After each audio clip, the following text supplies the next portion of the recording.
Welcome to my books and story time by mybooksummary.com. Let's explore. Mary Shelley's Frankenstein, published in 1818, is one of the most influential and haunting novels in literary history. It is a story of ambition, creation, rejection, and the consequences of playing God. At its heart, it follows Victor Frankenstein, a brilliant yet reckless scientist who brings a lifeless body to life, only to abandon it in horror. The creature, left to navigate a cruel and unwelcoming world, ultimately turns against its creator, leading to tragic consequences for both. Told through multiple narratives, beginning with an explorer named Robert Walton who hears Victor's tale, the novel delves into deep philosophical themes: the dangers of unchecked scientific ambition, the nature of humanity, and the destructive power of loneliness and rejection. A letter from the ice, the story begins. The novel opens in the icy waters of the Arctic, where an explorer, Captain Robert Walton, writes letters to his sister Margaret. Obsessed with discovery and glory, Walton has set out on a dangerous expedition to reach the North Pole. His letters reveal his growing loneliness and longing for a friend who shares his thirst for knowledge. One day, his crew spots a strange sight: a giant figure racing across the ice on a dog sled. The next day, they find a weak and near-death man on the ice. This man is Victor Frankenstein, and once he regains his strength, he tells Walton his chilling story, warning him of the dangers of unchecked ambition. Victor's childhood, a passion for knowledge. Victor Frankenstein was born in Geneva to a wealthy and loving family. He had a happy childhood, growing up alongside his beloved cousin Elizabeth, whom his parents adopted, and whom he later considered his future wife. His best friend Henry Clerval was his constant companion, bringing balance to Victor's intense curiosity with his love of poetry and human nature. From an early age, Victor became obsessed with science, particularly alchemy and natural philosophy. He devoured old texts on the mystical powers of nature, believing he could one day unlock the secrets of life itself. His father dismissed these studies as nonsense, but Victor remained fascinated. When he turned 17, he left home to study at the University of Ingolstadt. There he was introduced to modern science by his professors. Inspired and hungry for knowledge, he threw himself into his studies, determined to push the boundaries of human understanding. The birth of a monster, Victor's greatest sin. Victor's curiosity soon turned into an unhealthy obsession.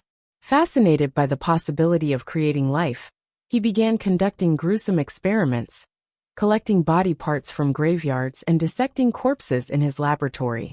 His work consumed him. He stopped writing to his family, stopped taking care of himself, and shut himself off from the world.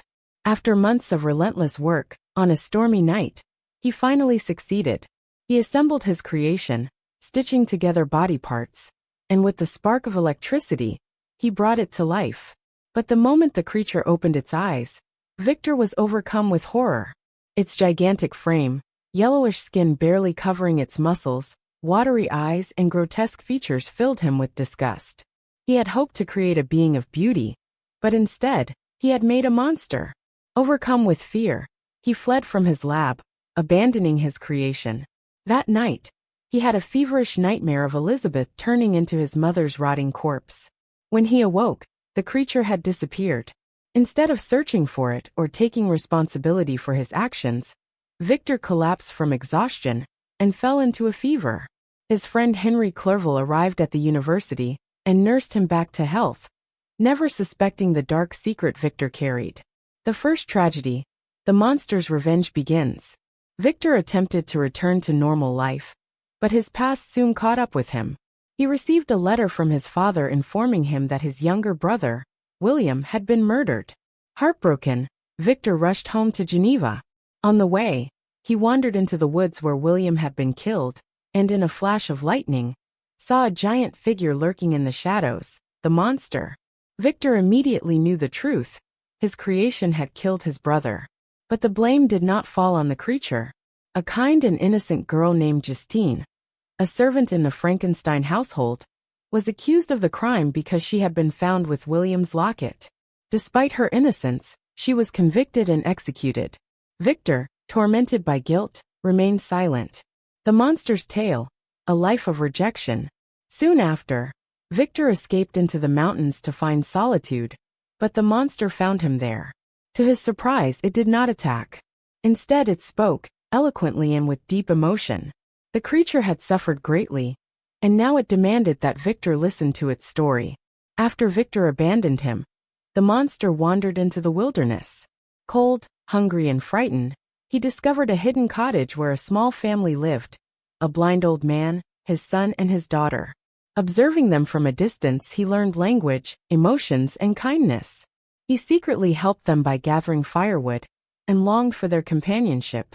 One day, he finally worked up the courage to introduce himself to the blind man, while the others were away. But when they returned and saw him, they were horrified. They drove him away, confirming his greatest fear. He was a monster in the eyes of humanity. In his rage and despair, he vowed revenge on his creator. When he discovered Victor's connection to Geneva, he sought out William, hoping a child would not judge him harshly. But when William screamed and called him a monster, he killed the boy in fury. Now he had one demand for Victor. He wanted a companion, a female creature like himself, so he would not be alone. If Victor granted this, he would leave mankind forever. Victor's dilemma, creation and destruction. Victor reluctantly agreed, and traveled to a remote island to begin work on the female creature. But as he neared completion, he was struck with fear. What if this new being was even more dangerous? What if they had children, creating a race of monsters? Terrified by the consequences, Victor destroyed his work. Enraged, the monster vowed revenge, declaring that he would be with Victor on his wedding night. That night, Victor threw the remains of the creature into the ocean. Later, Victor was accused of murder when a body washed ashore. His friend Henry Clerval, strangled by the monster. Devastated and imprisoned, he fell into delirium. His father eventually secured his release, and Victor returned home to Geneva, determined to marry Elizabeth and put an end to his nightmare. The final tragedy, Elizabeth's death and the chase. Victor married Elizabeth, but his wedding night was far from joyous. Remembering the monster's warning, he feared for his own life. But the monster had not meant to kill Victor.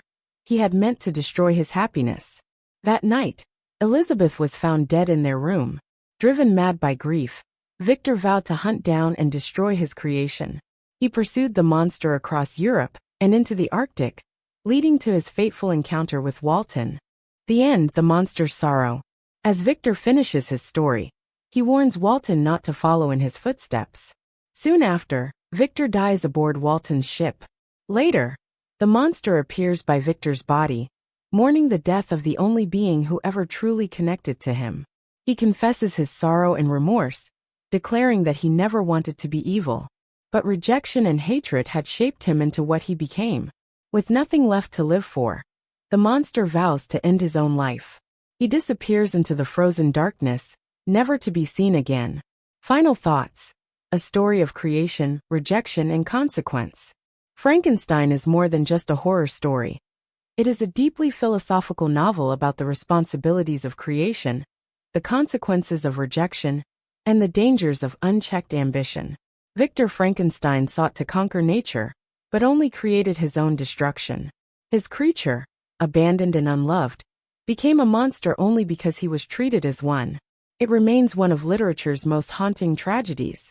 A reminder that true monsters are not born, but made. Stay tuned for more enlightening content. Head over to www.mybooksummary.com. Don't forget to subscribe and share the magic with friends. And let's grow together through the power of books and interesting stories.